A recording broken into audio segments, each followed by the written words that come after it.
అందరికీ ప్రైజ్లా. ఈరోజు వాగ్దానము ఏంటిదంటే లోక 18. దాంట్లో ఏముంటదంటే కోనేటి ఎద్ద ఒక గుడ్డివాడు ఉంటాడు. ఏమంటాడు? యేసు ప్రభు ఆ త్రోవ నుంచి నడుచుకుంటూ వెళ్తున్నప్పుడు అందరు వెళ్తుంటారు ఆయనతో పాటు, కానీ ఎవ్వరూ పట్టించుకోరు. ఈ లోకంలో ఎట్లుంటదంటే ఎక్కువగా లోక ఆలోచనలు, లోక తలంపులు, లోకంలో వెళ్ళేటోళ్ళు చాలా మంది ఉంటారు. పవిత్రంలో నడిచే వాళ్ళు చాలా తక్కువగా ఉంటారు. దాని కొరకు యేసు ప్రభు ఆ త్రోవలో నడుచుకుంటూ వెళ్తున్నప్పుడు ఏమంటాడు తెలుసా? ఆ త్రోవలో వెళ్ళిన నడక గుడ్డివాడికి అర్థమైంది. ఈ త్రోవలోంచి యేసు ప్రభు నడుచుకుంటూ వెళ్తున్నాడు అన్నప్పుడు పట్టించుకోరు. అప్పుడు ఏమవుతుంది? ఎవరు చెప్పినా పట్టించుకోవట్లేదు కనుక కేక వేశాడు. ఏమని? దావీదు కుమారుడా, నన్ను దాటి వెళ్ళకాకయ్యా అన్నప్పుడు ఈ లోక మనుషులు మొత్తం విడిచిపెట్టారు. కానీ యేసు ప్రభు అంత దూరం వెళ్ళి వెనక్కి తిరిగి చూశాడు. ఏమని చూసి ఏం చెప్పాడు ఆయన? వెనక్కి తిరిగి వచ్చి ఆ గుడ్డివాడు కళ్ళ మీద ఏం చేయాల చెయ్యి పెట్టి కాలి ప్రార్థన చేసి కొని ఎట్టెద్దుకెళ్ళి కడుక్కోమన్నాడు. అక్కడ మనుషులు త్రోసివేసిన యేసు ప్రభు త్రోసివేయలేదు. అంటే ఏంటి? దాన్ని బట్టి మనం అర్థం చేయాల్సింది ఏంది? ఈ లోకానుసారమైన జీవితము నీకు కలిగి ఉందేమో ఈ రోజు నుంచి విడుదల చేసుకో. యేసు ప్రభు కావాలని ఆర్భాటం పడు, యేసు ప్రభు కోసం తపన పడు, యేసు ప్రభు కోసం ఎతుక్కు. ఈ లోకం ఎక్కడ తిరిగినా పాపం, వ్యభిచారం, దొంగ ద్రోహం అదే ఉంది, కానీ మంచితనము లేదు. ఓ గుడ్డివాడిని బాగు చేసేది అది మనకు లేదు గనక యేసు ప్రభు మనకు కలిగి ఆయన గొప్ప స్వస్థత చేశాడు. అక్కడ మీరు బాగా ఆలోచించినట్టయితే దేవుడు కృప అక్కడ గుడ్డివాడి మీదకి వచ్చేసింది.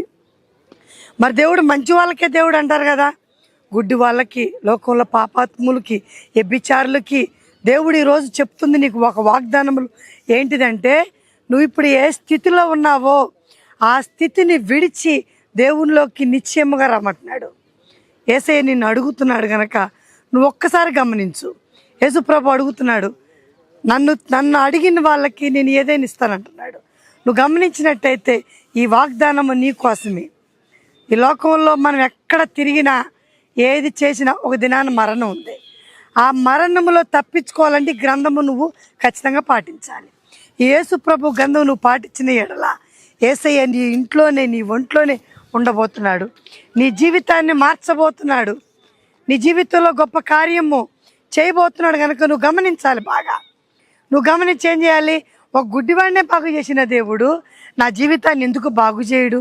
నా జీవితాన్ని ఎందుకు స్వస్థత చేయడు? నా బతుకుని ఎందుకు మార్చాడు అనుకున్న ఎడల యేసయ్య గుడ్డివాడి కాడికి వెళ్ళాడంటే మంచిగా ఉన్న నీ కాడికి ఎందుకు రాడు? అంటే ఏంటిది? నీ ప్రవక్తని ఎక్కడ తేడా పడిందో అది సరిచూసుకో. నువ్వు దేంట్లో తేడాగా ఉన్నావు దాంట్లో సరిచూసుకున్నావు అంటే దేవుడు నిశ్చయముగా మనతో ఉండబోతున్నాడు. దేవుడిని ఎతకాలండి, ఎతకాలి. దేని నిమిత్తం వెతకాలి? వాక్యము నిమిత్తం వెతకాలి. నీకు చదువు ఉందా? బైబిల్లో చదువు. ఏ గ్రంథం ఎక్కడుందో దేవుడు నీకు తెలియపరుస్తాడు. లేదా బైబిల్ చదవటం రాదా? ప్రార్థన చేయి. అది కూడా చేయలేకపోతున్నావా? నలుగురికి సువార్త చేయి. అది కూడా చేయలేకపోతున్నావా? మోకాళ్ళ మీద ఉండి తండ్రితో నిశ్చయముగా మాట్లాడు. నువ్వు మాట్లాడిన ఎడల కృప నీకు తోడుగా ఉంటుంది. యేసు మహిమ నీ ఇంట్లో ఉంటుంది, నీ పిల్లలలో ఉంటుంది. నీ పిల్లల జీవితము, నీ భర్త జీవితము, ఏ విషయంలోనైనా దేవుడు నీ జీవితంలో గొప్ప కార్యం చేస్తాడు. వాగ్దానము చెప్పిన వాగ్దానము నీ కోసమేనేమో. ఒకసారి గమనించు. నా కోసం కాదనుకొని నువ్వు చూస్తున్నావేమో. లేదు, ప్రతి సెల్లో నువ్వు చూస్తూ ఉంటావు. యేసయ్య ఎక్కడ మాటలు దొరుకుతాయి నా చూడు. వ్యర్థమైన సెల్లో చూడకాకు. చూస్తే మన మనసు ఆగమైపోద్ది, మన మైండ్ ఆగమైపోద్ది కనుక ఈరోజు యేసు ప్రభుని ఎతకమని ఈ వాగ్దానం చేస్తుంది. ఏమంటున్నాడు? దావీదు కుమారుడా, నన్ను దాటి పోబాకయ్యా, నన్ను విడిచి వెళ్ళి పోబాకయ్యా. మనుషులు అన్నారు, గుడ్డోడా నీకేం అవసరం? ఆయన ఎవరో? యేసు ప్రభు అన్నాడు. కానీ మనుషులు త్రోసివేసిన యేసయ్య నేను త్రోసివేయడు. ఈరోజు పాపంలో ఉన్నవా దేవుడు త్రోసివేయడు. ఈరోజు సినిమాలలో ఉన్నవా దేవుడు త్రోసివేయడు. ఈరోజు లోక మత్తులో ఉన్నవా దేవుడు త్రోసివేయడు. యేసయ్య ఏమంటున్నాడంటే నువ్వు ఏ విషయంలో ఉన్నా ఈ రోజుకైనా నువ్వు వదులుకుంటాను అంటే ఖచ్చితంగా నీ ఇంటికి కృపే, నీ ఇంటికి ఒక మంచి స్వస్థత జరగబోతుంది. నువ్వు ఆలోచించినట్టయితే దేవుడు నీకు నిత్యముగా ఈ వాగ్దానము నీ ఇంటికే రాబోతుంది. ఈ వాగ్దానం ద్వారా నువ్వు ఖచ్చితంగా మార్పు చెందాలని ఈరోజు దేవుడే నీతో మాట్లాడుతున్నాడు. ఈ చిన్న మాటలు దేవుడు దీవించునుగాక. చిన్న మాట ప్రార్థన చేసుకుందాం. స్తోత్రము నాయన, పరిశుద్ధుడా నీకు వందనాలు తండ్రి. ఈ వాగ్దానంలో ప్రభా నీ ప్రజలతో నువ్వు మాట్లాడిన విధానం బట్టి స్తోత్రం. ప్రతి హృదయంలో పడి ఫలించాలి నాయన.